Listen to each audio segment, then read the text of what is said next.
talk about some of her best diving experiences.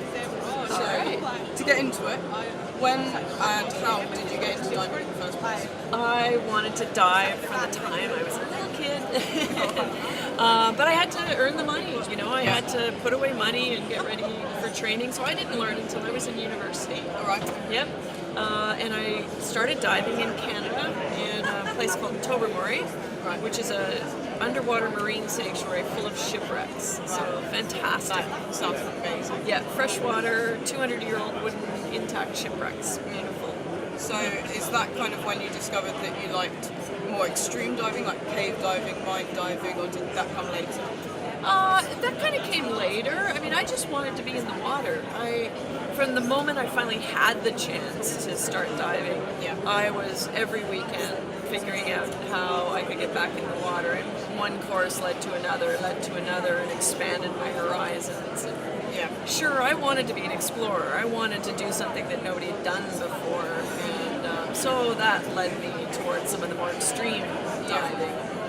And so, how did you get to work with the TV companies and do all these cool films and stuff?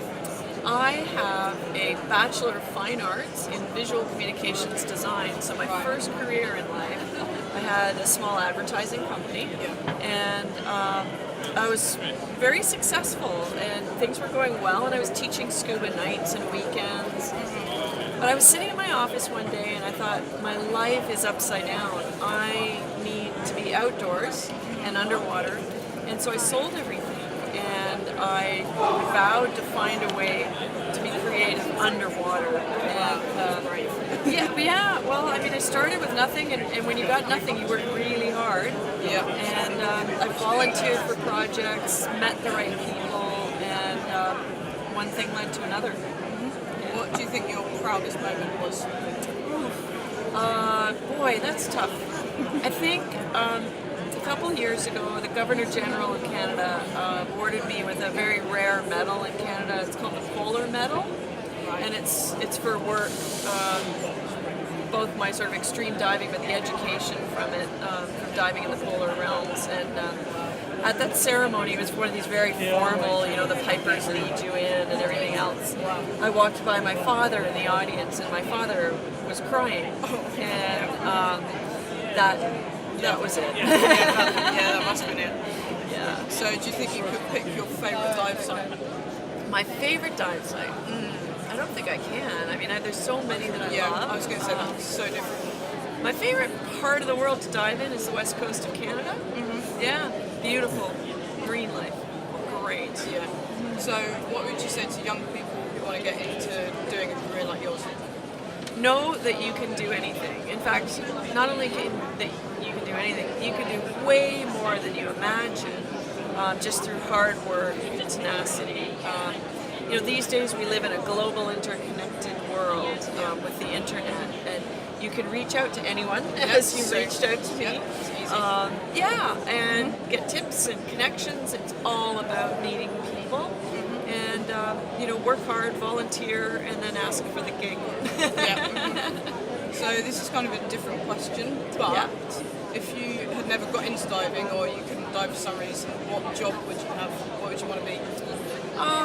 Boy, I'm a learner, so I like challenges. I like to learn constantly. You know, my heart is in adventure, so I really like being outdoors and in an educational kind of situation. So, you know, I'm a real adventurer. But you know, if I suddenly was, you know, not able through mobility or something else, you know, I think I could have been a brain surgeon. Honestly, very fascinated with the human brain. And how everything works. So it'd be cool. Finally, have you got like a massive project or something that you would love to do? It would be your dream. The bucket list. I